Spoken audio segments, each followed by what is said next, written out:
Pray with me if you will. We ask for the opportunity to celebrate our graduates' many accomplishments today. We ask that their path be made clear to them. We ask that they be strengthened by the challenges they have overcome this year and by the challenges they will have before them. We ask that they put their knowledge, skills, and insights gained through their education to use for the good of all humankind. We ask that they have the tenacity, the curiosity, and the courage to make a positive difference in the world they will help create. We ask that they be filled with an unquenchable desire to learn throughout their lives, and we ask that they have the humility to learn from their mistakes. This we pray, amen.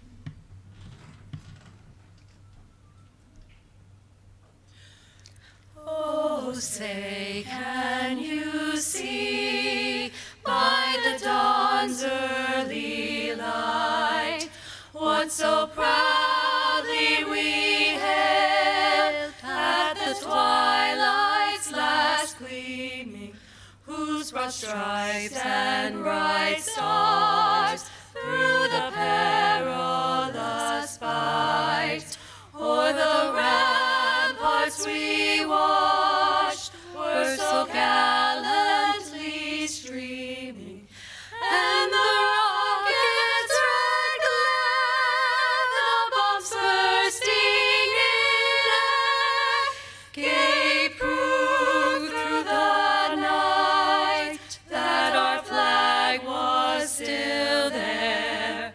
Oh, say does that star-spangled banner yet wave o'er the land of the free and the home of the brave?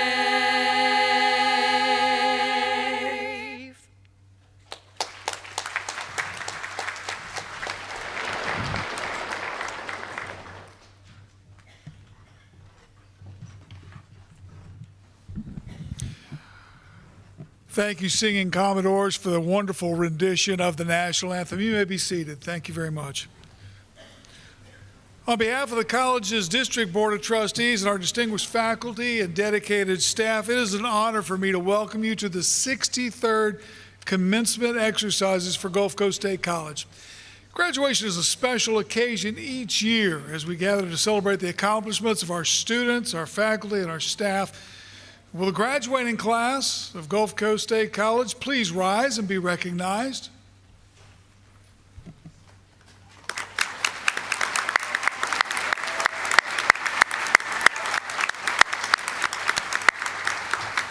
Congratulations, this is your day. Ladies and gentlemen, let's give the class of 2022 a big round of applause for their accomplishments one more time.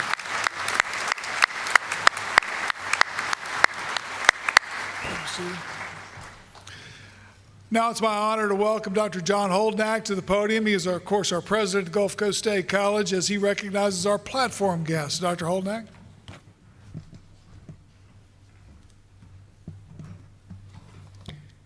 Thank you, Mr. Lewis, and I thank all of the District Board of Trustees at Gulf Coast State College for their steadfast leadership and support. Their presence at this commencement, which celebrates our college's most significant celebration, emphasizes its importance. Gulf Coast held its first commencement exercise in June 1st of 1959, and 20 graduates received their associate's in arts degree that morning at the college, in the college's auditorium. Our plan was to use this 65th year of the college to replicate that, and we were going to do it in the Fine Arts Auditorium at the college or the Amelia Center Theater. And we decided that having 17 different graduation ceremonies in one day probably wouldn't be a good idea, so we think this will probably work a little bit better. The tradition of commencement dates back more than 8 centuries. In medieval universities, students and teachers wore gowns indicating their scholastic status. And if you look at the ones of the people that are in here at work, the sleeves mean something different, the cuts of the sleeves. the borders on the hoods, the colors of the hoods, the background, the color of the velvet, the kind of tassel they have, the shape of the hat they have. Believe it or not, all of those have significance in the traditions of higher education. And those are all spelled out in a little bit more detail for you in the program that you have. So please take a look at that as you see the faculty and staff leaving at the end of the ceremony. It's kind of neat. It's kind of like looking at a program at a football game, except not quite as much violence goes on most of the time. These symbols and traditions are important in the life of the college, and now they'll have meaning to you as well, and to you graduates as you join the thousands of other Gulf Coast alumni who have come before you. At this time, I would like to introduce some of the other members of our Gulf Coast family in attendance today. You've already met Mr. Lewis, Mr. Tom Lewis, our District Board of Trustees Chair. Also with us today is Trustee David Powell. Let's give them a hand, if you will.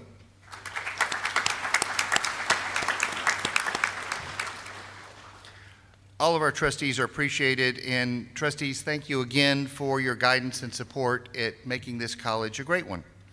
Also, we have with us on stage today Mr. A.J. Bacon, President of the Gulf Coast State College Foundation.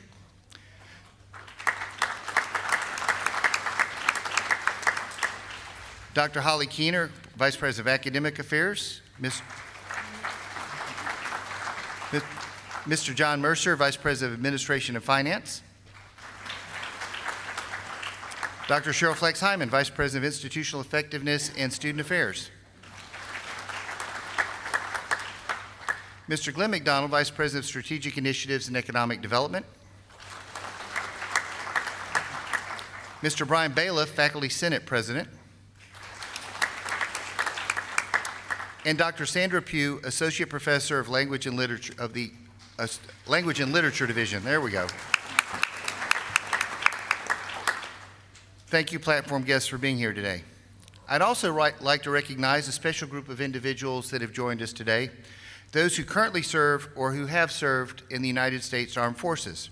Our administrators, faculty, and staff, many of whom are prior military themselves, are committed to helping military in our community, and the military students in our family, veterans and their families as well. And we want to help them achieve their academic goals. With that in mind, it's our privilege during this time of year to honor graduating active duty veterans and others with military service by letting them wear a cord that is designated in a red, white, and blue cord. Faculty and staff who served in the military are also wearing these cords. If you served in the military and you're on the faculty and staff or the graduates, or even if you're in the audience and you have served in the military or currently serving in the military, would you please stand and be recognized?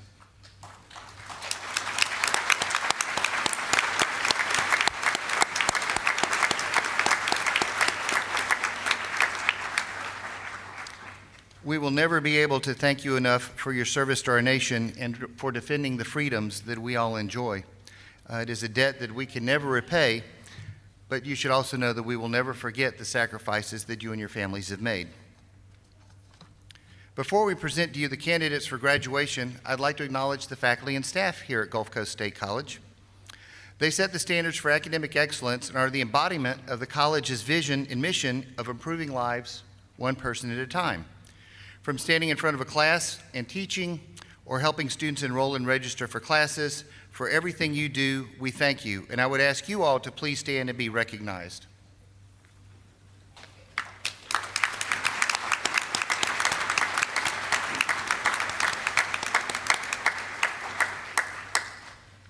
And this is our second graduation today, so if you're wondering if this is all the faculty and staff we have, oh no. In fact, I would like to thank this group of faculty and staff. Thank you for making the shift from morning to afternoon cruise so that we can have more folks participate in graduation. That was an inside joke. Y'all were supposed to laugh. It's not funny if I have to tell you to laugh, so. And all the parents, friends, and family members in the audience today, your efforts are also to be commended. Students, please give your parents, loved ones, friends, family, neighbors, please give them a long and loud round of applause and show them how much they're appreciated.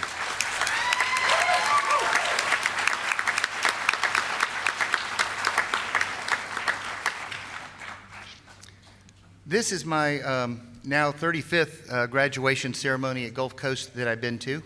I forgot that we were doing 2 a year for a while.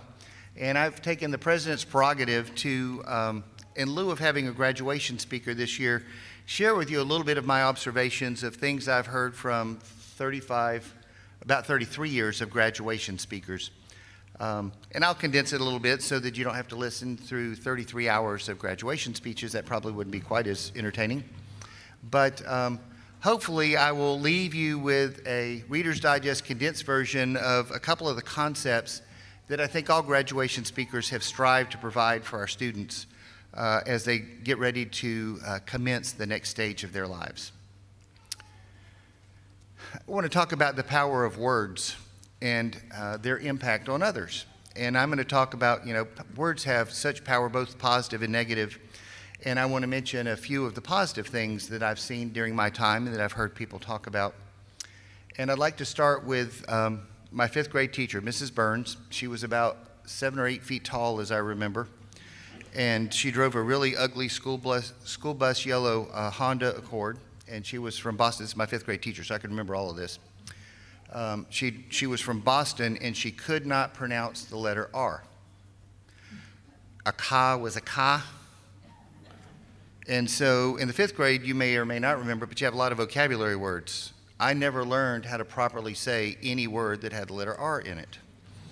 So I remember that about Mrs. Burns.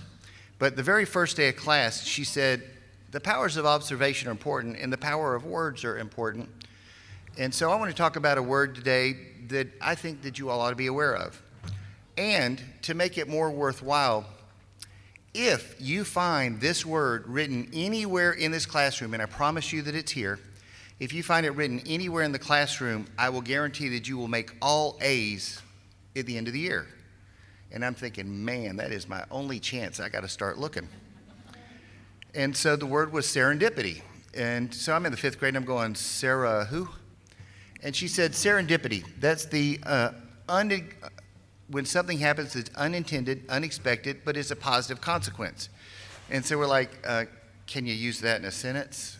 That's how she did her vocabulary test. And she said, suppose you stick your hands in your pocket and you find a $20 bill that you forgot to take out the last time you took off those pants. Now, think of what 5th graders are like. We're all looking at each other going, somebody had $20? So she said, okay, let me rephrase. Think about when you put your hands in your pockets and you find a piece of chewing gum from the last time you wore those pants, even though they've probably been washed. And we're like, yeah, it's even chewier when you get it that way. So we learned what serendipity was. And I spent all year tearing that room apart. I looked in every page of every book that was stored in that room. So did everybody else, and we just scoured the place.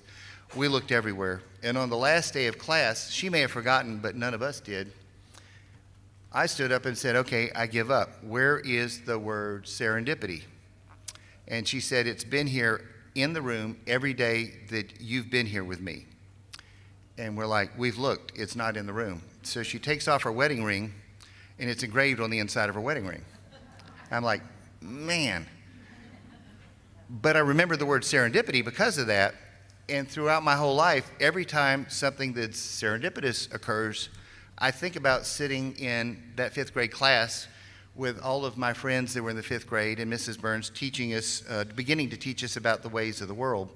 And it was such a small thing, but that I remembered at this point in my life is highlighting the power of words. And I know that may sound a little corny, but I've got a couple of others. When I got ready to graduate when I was graduating with my baccalaureate degree, and I was all pumped up because I was proud and I had done it, and my brothers had graduated from college, and I was going to be in trouble if I didn't do it. So I graduated. My oldest brother came up to me, and he patted me on the back, gave me a hug, and he said, you're feeling pretty full of yourself, aren't you? And I just had that stupid grin on my face, and I said, yeah. And he goes, just remember, starting today, the final exams come every day. And that was a very sobering thought. And for those of you who are in the healthcare profession, it's a very sobering thought. But it's true. All the things that you've learned up until the time you graduate with your college degree, whether it's an associate's degree, a baccalaureate degree, or something else you choose to go on to, everything after that is where you take all of the things that you've learned up to this date, all the things that have made you you, your experiences, your relationships, your feelings, and you're putting them to use. And so it really is kind of like a lifetime final exam.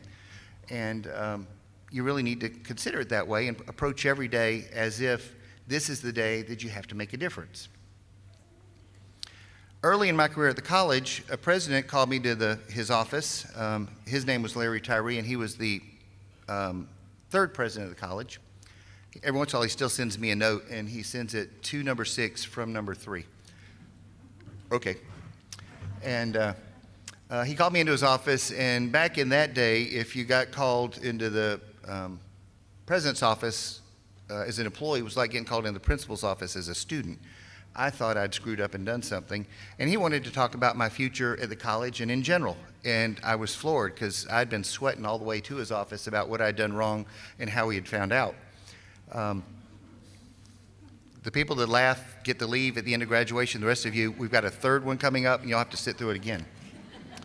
So he said, you have everything you need to make an impact in life. You choose when and where you make that impact, but you have to make an impact. And so throughout my career, I've always been thinking about, is this the place where I'm going to make the impact that I want to make? I've tried to in many instances. In some I was successful, in some not so successful. But because I was never sure exactly which point he was talking about, I still strive to this day to make an impact in somebody else's life in a positive way whenever I can. And I thought those were pretty neat words to give to somebody right at the beginning of their career. We had a vice president at the college he was vice president for a while. He was one of the only employees that transitioned from Rosenwald Junior College, which back in the 60s was one of the magnificent 12 colleges that was part of the segregation effort. Fortunately, that was a failed experiment and put away in history. But Mr. Birch made the transition to Gulf Coast and was really a neat guy. And he, at the time, the president used to always call him the $5 million man. One, because there was a TV show. Now I've really dated myself. And the other one is because he had gotten $5 million worth of grants. And $5 million, if it's my personal pocket, is a lot of money still today. In the college's life, it's not quite as big a number, but it's a pretty special number. But Ivy had a bigger impact in other ways because he would have a way of talking to you, making you feel at ease, and then just kind of dropping a little bombshell on you. It was never in a public way. He never pushed you in a way that you felt uncomfortable. But one day he and I were standing waiting for a meeting to start, and we were just talking about all kinds of stuff. And I made some comment about the stresses and strains of doing my job that particular day or that particular week. And he looked at me and he said, you know, it takes something to be somebody. Make sure that what you're interested in and what you're pursuing is worth the cost you're going to have to pay. And so I thought about that a lot. And I've actually used his comments to make decisions about which way I moved in my career and which way I moved in life. Because clearly there's some things that are more important to others. Family, your beliefs, your friends. If you talk to people who have been in combat, they will tell you that they weren't in combat because it was in the best interest of the economy of the United States of America. They will tell you that they did it because of the person standing next to them, and they were there for their colleagues. So there were a lot of things that you're going to have to pay the price for, and I would encourage you, just like I do every day, to make sure that the cost that you're going to have to pay is worth what you're pursuing. Pretty neat stuff. I had a student government advisor one time that I got actively involved in student government. The president of student government in the student body this year was talking about the reasons why she got in student government during Honors Day. And I was thinking, that's pretty funny because I got involved in student government so I could pick out the movies in a movie program. Who knows where that was going to go. But my advisor at the time looked at me and he said, you know, some people make things happen, some people watch things happen, and some people wonder what happened. Which one are you going to be? And I thought, man, I'm getting all this stuff, and I've got to get it crammed into my head. But I've never wanted to be somebody that just watched things happen. Sometimes I'm a participant, sometimes I'm out in front, but I always wanted to be involved in trying to make good things happen. and I never wanted to wonder how they came to happen. So I thought that was pretty good stuff. You heard me say a few minutes ago to our veterans that not only a thank you, but that we'll never forget, because a thank you can be empty words. You say, oh, thanks, when somebody gives you a compliment, and you, thanks. But if you look at somebody and you say, I will never forget the sacrifice you and your families made so that my family and I can be safe and free, those are words that have meaning. Those are words that hopefully that vet, when they're walking away, goes, okay, today was payday for me because I know that there's somebody here that gets why I'm doing it. And I do, and I think we all do. Some of the faculty and staff here have heard this story, and I suspect they've forgotten it, but it's one that I can never forget. I do my best recruiting for the college at Winn-Dixie on 23rd Street. It's on the way home from work, and I stop in. Usually I'm wearing either a Gulf Coast name tag or a Gulf Coast polo shirt. And when you do that, as I warn all brand new employees, somebody's going to ask you some questions like, when's registration start, when's it end, how much is tuition, when are fees due, how much are textbooks going to cost, is my instructor going to like me, am I going to pass my courses? And they go into a whole bunch of stuff, and about after the third one, I'm like, I can only do the first three. So I was standing in line in Winn-Dixie, and this woman was standing in front of me. And I guessed her age to be probably early to mid-30s was my guess. And she turned around, you know, one of these in line, she just kind of turned around and looked at who was behind her, and then she looked back. And then she turned completely around, and she looked at me, and she said, "Do you work at Gulf Coast State College?" And I said, "I do." And she says, "I just left your place." And I said, "Really, what's going on?" She said, "I just took a test." I said, "How'd you do?" She said, "I think I did pretty good. I'm feeling good about it." And I said, "That is awesome." She said, "The college is a real special place for me." And I said, "Well, me too. Kind of like it. It's a good place. Good people work there. We get to do cool stuff." And she goes, "No, I don't. Let me tell you my story, if you don't mind." And I said, "Sure," because, you know, we're late in line for the cash register people to do their thing. And I thought this should be a nice short story. And she starts talking, and I become mesmerized. And she tells me that when she was in high school and 15 years old, she got pregnant and dropped out. And I'm thinking about all of the challenges. At the time she told me that, I think my son might have been 15.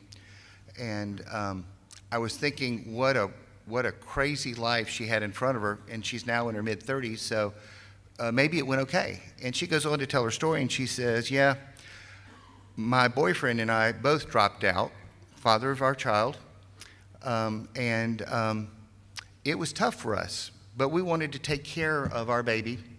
We thought that it was meant to be, so we put all of our focus into trying to give a good life to our child. But it was hard because we never graduated from high school." And I thought, man, and she's still talking about her husband in the present tense. So mid-30s, 15-year-old boyfriend to become her husband.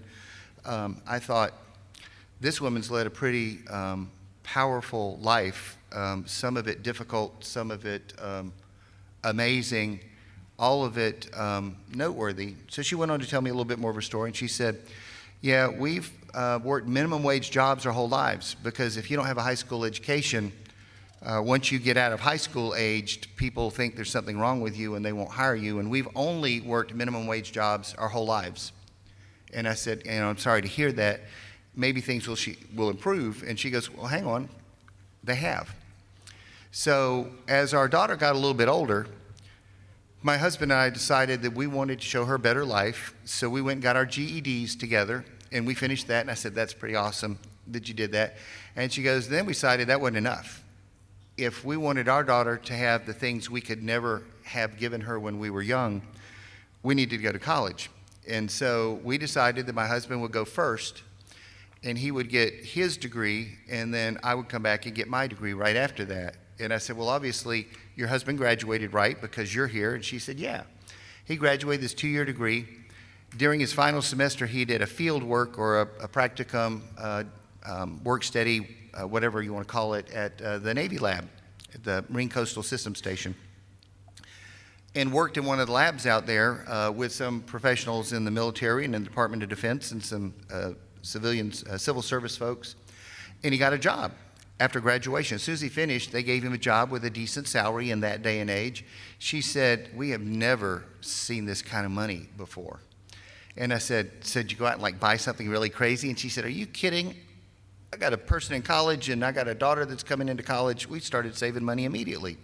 But we'd never had that kind of money before, so it was kind of heady stuff." And I thought, well, this is kind of a neat story. And she said, "I am on track to graduate in the spring. And my husband, as soon as I finish, he's going to go back and start the baccalaureate program at Gulf Coast because we're going places and we're doing things, and it's all because of the college and because y'all were there for us." So that's the kind of stuff that not just the college president, but the employees in here, we hear stories like that all the time.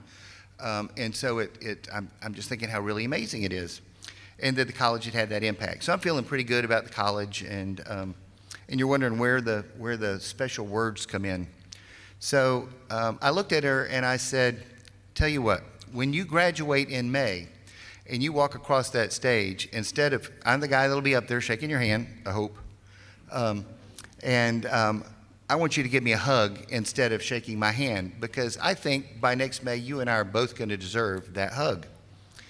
And she said, "Great, I'm going to be there." And to be honest with you, the other thing, as she's telling me the story and it's going a little bit long, I kind of looked around. The people in the aisles on both sides of us had all stopped. The cashiers had all stopped, and they're all listening to this woman tell her story. When she spins back around, she points to the cashier in our line and says, "Are you going to college?" And the guy goes, "I wasn't planning on it." And she goes, "That's a mistake. You need to go." She started looking at everybody else and going, "If you need me to tell you what it looks like when you don't try and improve yourself, I can show you what that life looks like, and it's not a happy one. So why don't you take the story that you just heard me tell?" And so it wasn't just me that was mesmerized. There was probably about 9 or 10 people. The manager of the store came over and was wondering what was going on and stopped and listened to the whole story.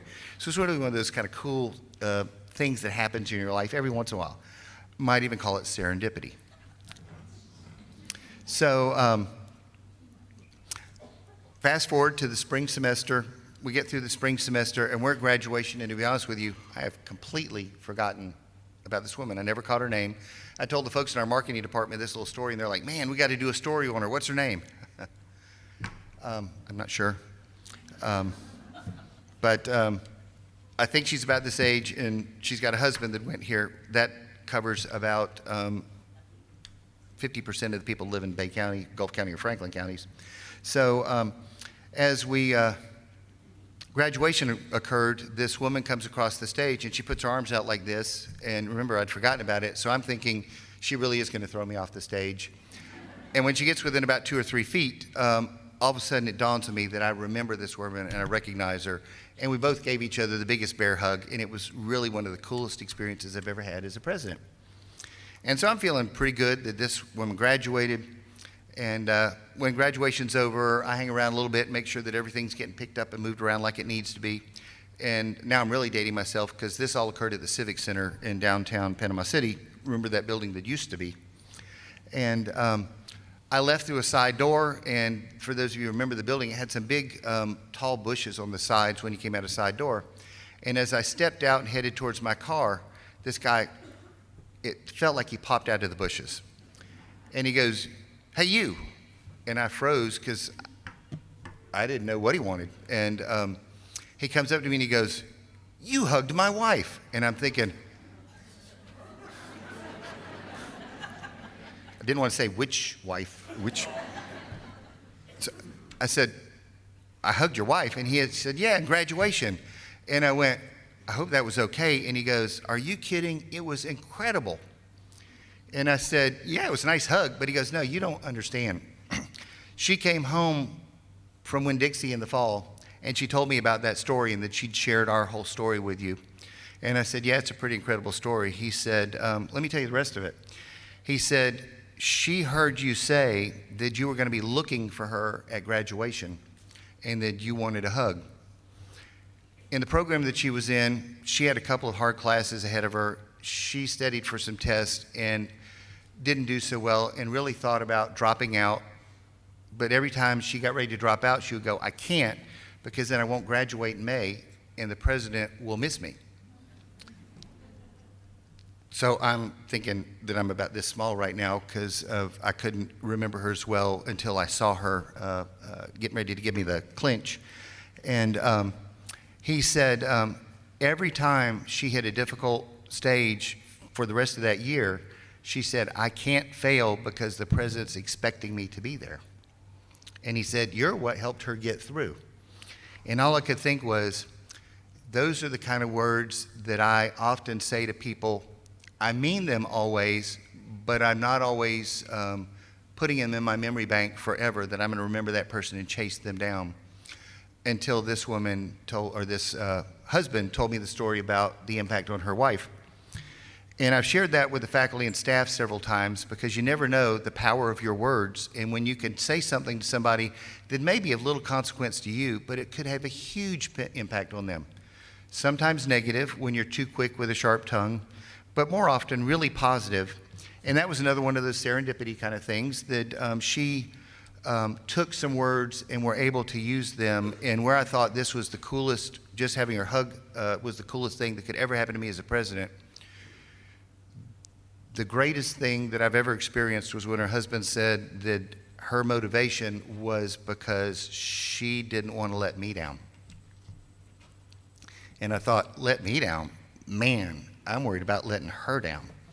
So I think about that situation often, and try and make sure that the things I say to people when I'm trying to give them words of encouragement are things that are sincere, they're honest, and that I'm going to do my best to live up to the other half of that occasion, to not let them down. So you never know where those words are going to have enormous impact on people unless you consciously plan to positively impact other people. And you can do it by accident. I got lucky. I did it by accident, and I learned the power of my words purely as a coincidence. But you can do it purposefully. You can plan to change somebody's day in a positive way. If you see somebody that's having a bad day, smiles are contagious, and I thought that was always a goofy saying. Try it. I'll do it walking down the halls at the college, and somebody will be moping along, and I'll just smile at them, and every once in a while, somebody won't smile back, but usually I get a little bit of a grin back. And so I try and do that as often as I can, and I would encourage you to do that. Best thing that I could tell you, because of your responsibilities today, remember my brother said the final exams come every day. In the immortal words of Uncle Ben, Spider-Man Uncle Ben, when he looked at Peter Parker, and after they had determined that he had found out that Peter was Spider-Man, and to him he said, I got it right here. Oh, there it is.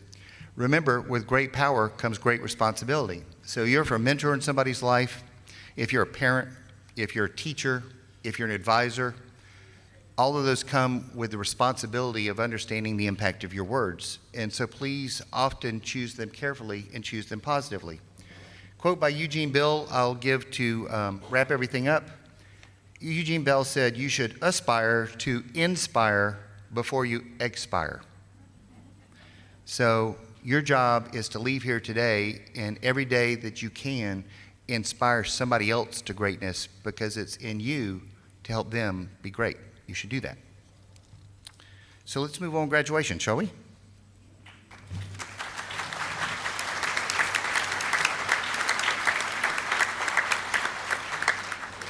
Now, Vice President Dr. Holly Keener will present the members of the graduating class and will assist me in conferring their degrees and certificates. In celebration of academic excellence, we will recognize our honors graduates with special medallions and would invite you to applaud their individual accomplishments. Dr. Keener? Candidates for graduation, please rise. How about a round of applause?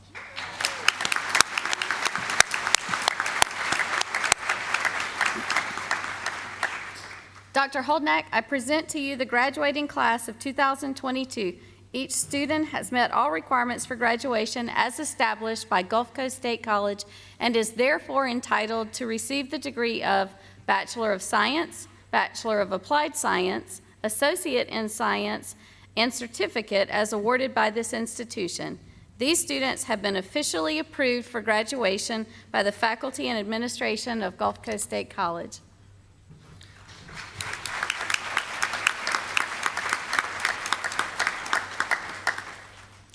Graduates, by the power vested in me by the District Board of Trustees and imbued in me by the statutory authority provided in Florida law, I confer upon you all the degrees of Bachelor of Science, Bachelor of Applied Science, Associate in Science, and Certificate, with all the rights and privileges and honors that are so rightfully belong to you as the 2022 graduates of Gulf Coast State College. You may now move your tassels from the right to the left.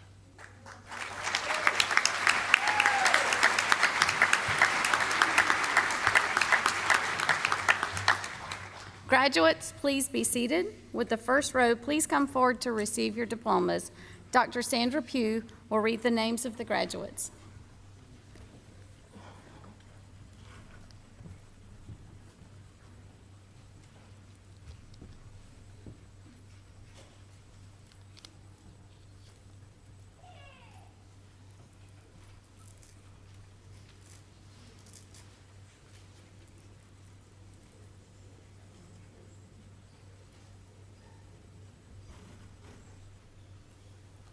Now awarding Bachelor of Applied Science.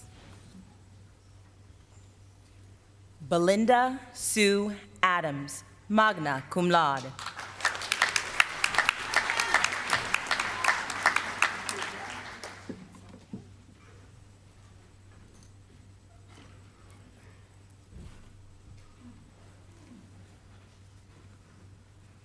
Jeremy R. Bargy.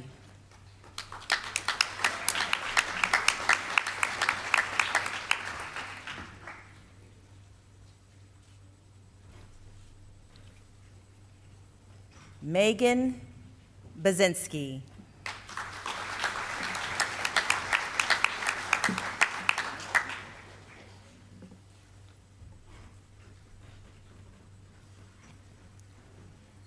Dalton R. Childs.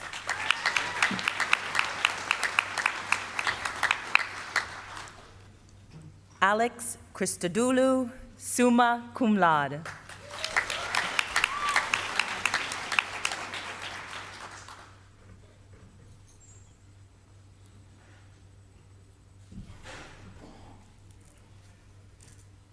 Chelsea Cogshell.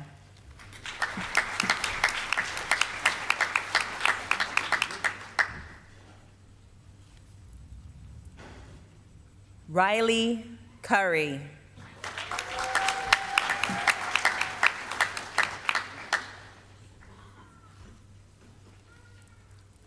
Ronald M. Gilligan.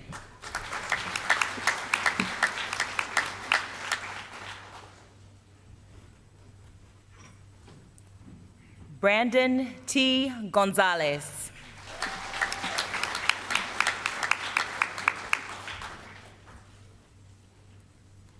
Curtis R. Hall.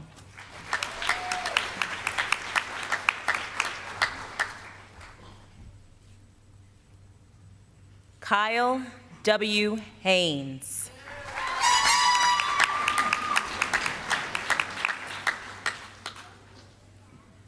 Alexis Henry, cum laude.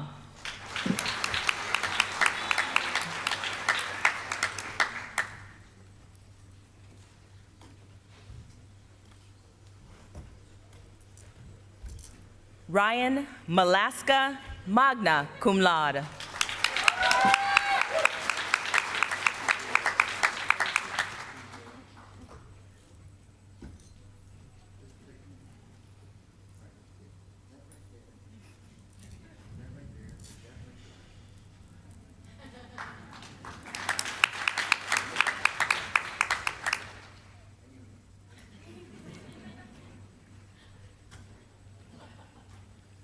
Elisa Alvina Martin.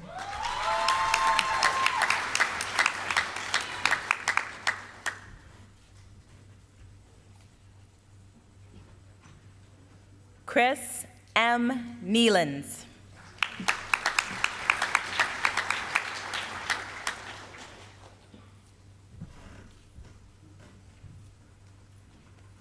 Joseph Eon Finney.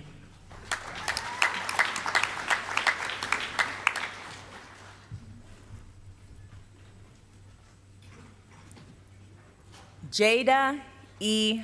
Pierce.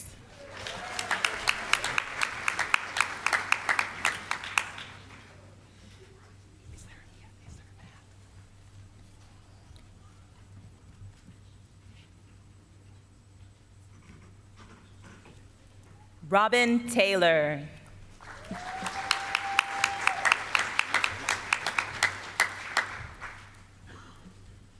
Luke P. Pierce.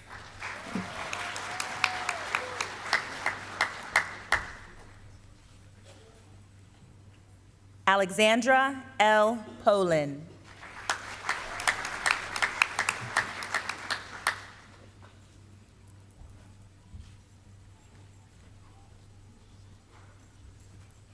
Nicholas Key, summa cum laude.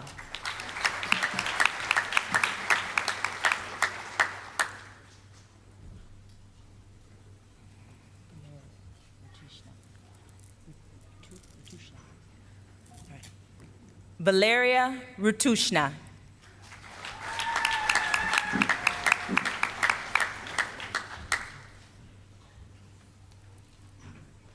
Sophie R. Thies, summa cum laude.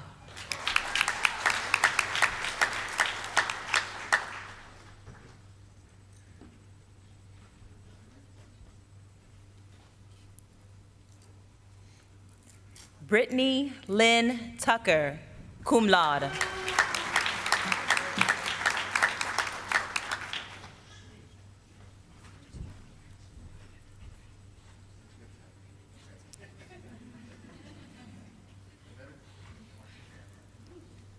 Roger I. Tucker.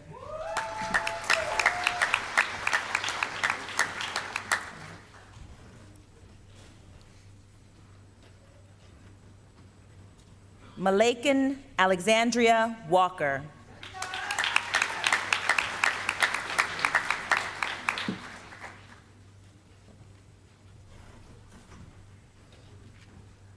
Jonah Payne Wyrick, magna cum laude.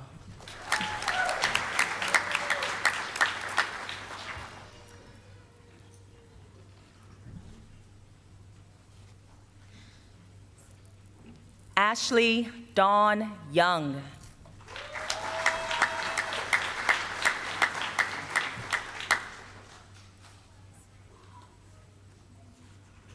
Now awarding Bachelor of Science in Nursing. Magdalene May Brannon.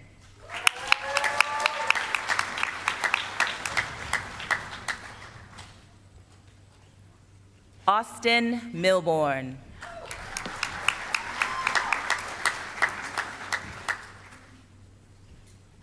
Tanya M. Thomas.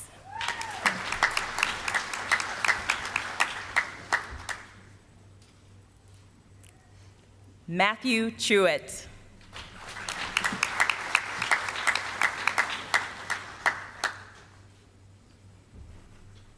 Now awarding Associate of Science.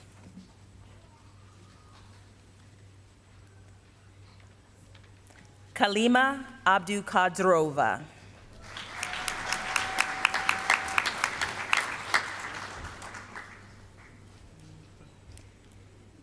Matthew Azevedo.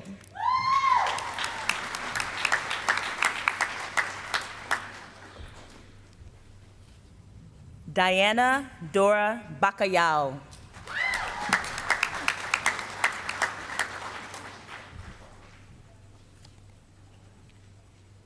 Tiffany Leanna Bailey.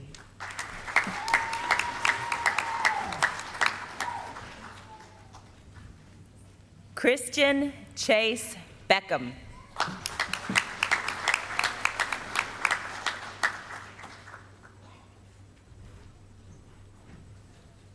Maria Balina.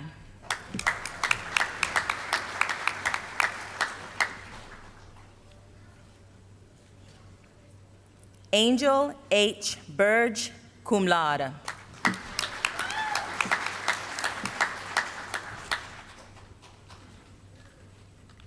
Summer M. Blakely.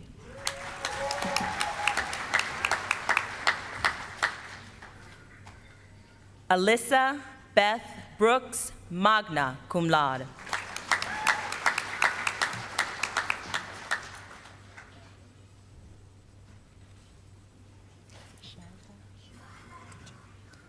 Sharika M.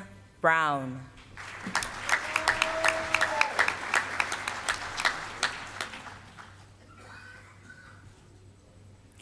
Brittany Nicole Burkett.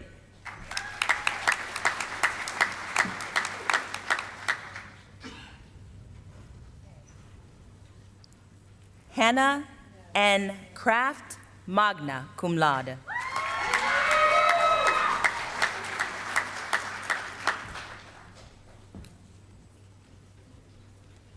Larissa Kumi Diaz, magna cum laude.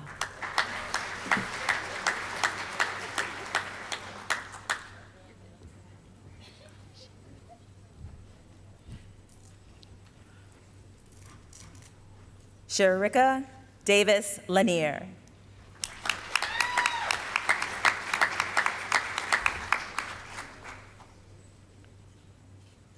Juliana D. Everhart.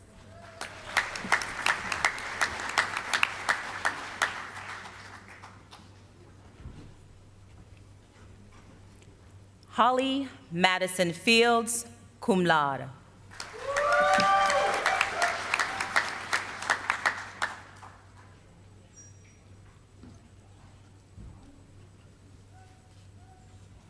Kayla M. Fitzpatrick.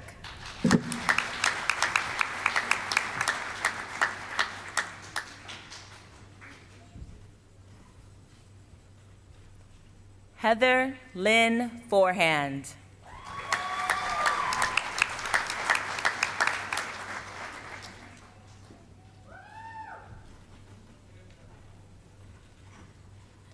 Mandy L. Gainey.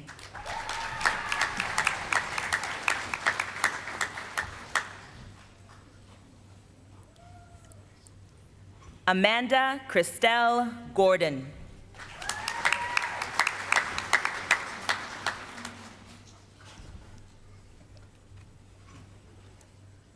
Dawson Lambert Gregory.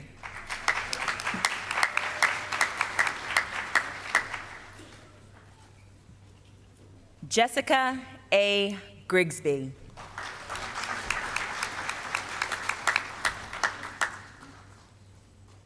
Christy A. Hill.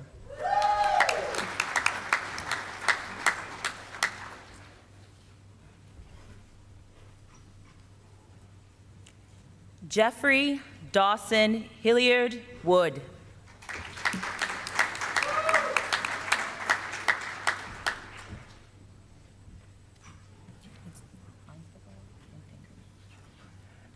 Rebecca E. Infinger, cum laude.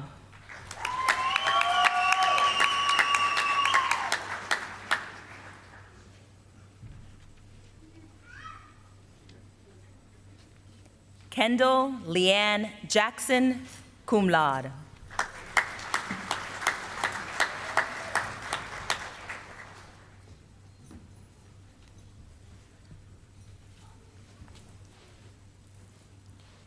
Savannah Lavallee.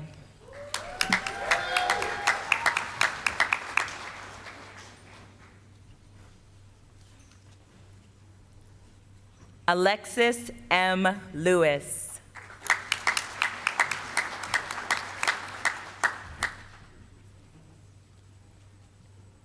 Lauren Brooke Martina.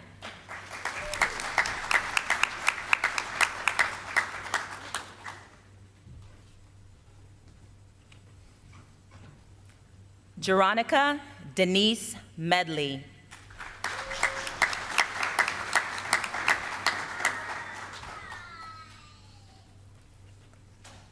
Logan A. Miller.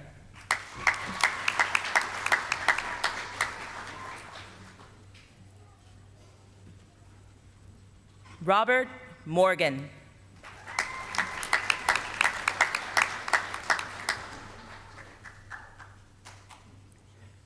Tristan Sasha Mortimer, cum laude.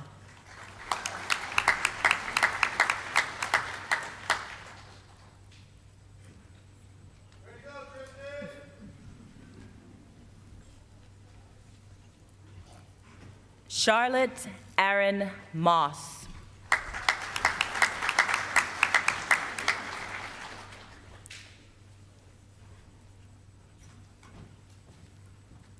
Emma Yuen Wen.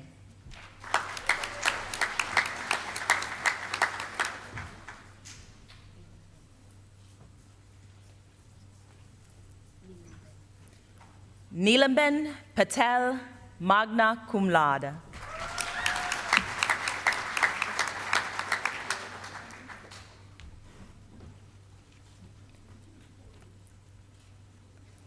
Seth A. Pippin.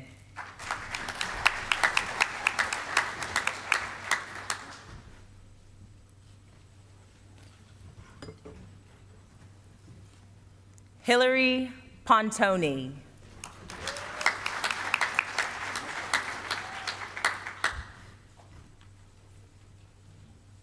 Shannon N. Pridgeon.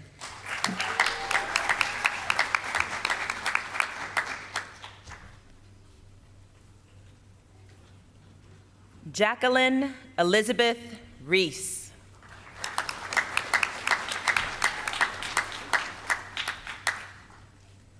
Nicholas A. Rice, cum laude.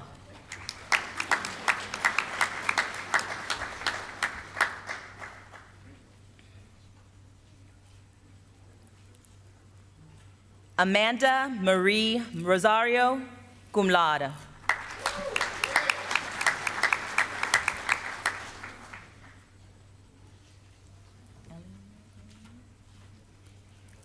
Nancy Aline Smith.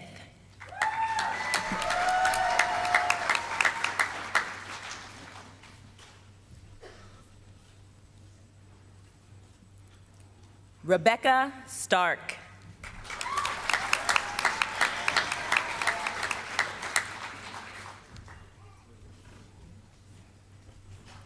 Micah Allen Stewart.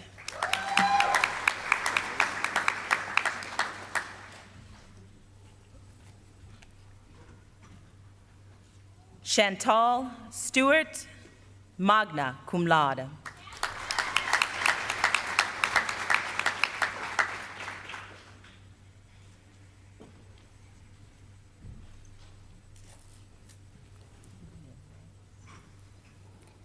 Kenneth A. Whitten, magna cum laude.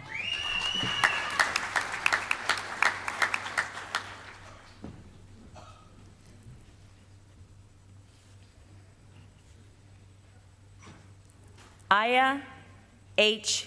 Yusuf.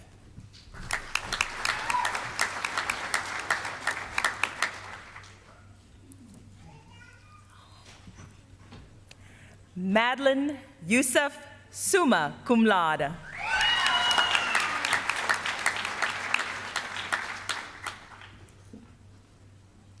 Now awarding certificates.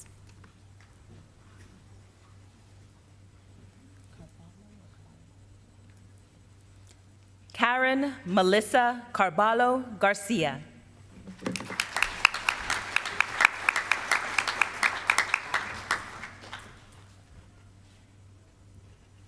Ginger Marie Cleary Kuzma.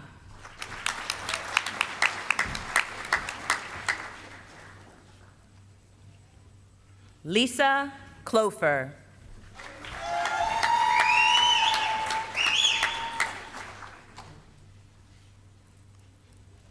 Tabitha C. Howard.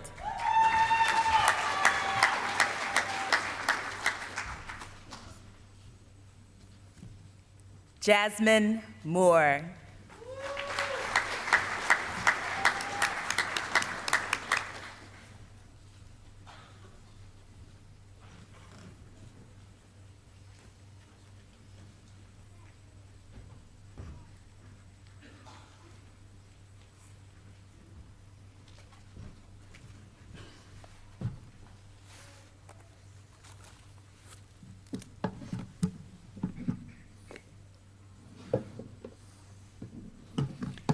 Ladies and gentlemen, I present to you the Gulf Coast State College class of 2022. Please give them one final round of applause for their accomplishments.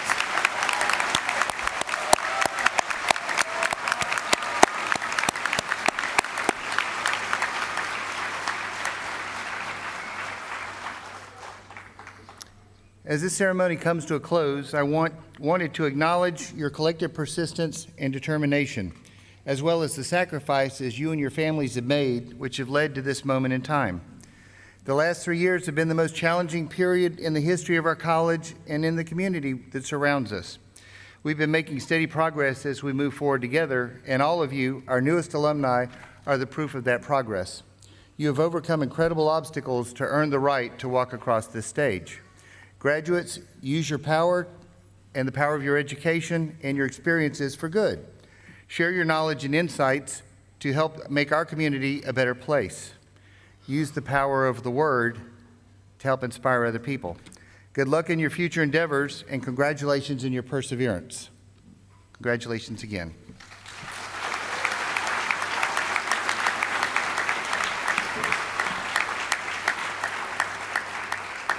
If all of you will please rise for the benediction and recessional and remain standing until the faculty and staff and graduates have made their exit. Love you, Brandon. As we leave here today, we thank you for the blessing of learning.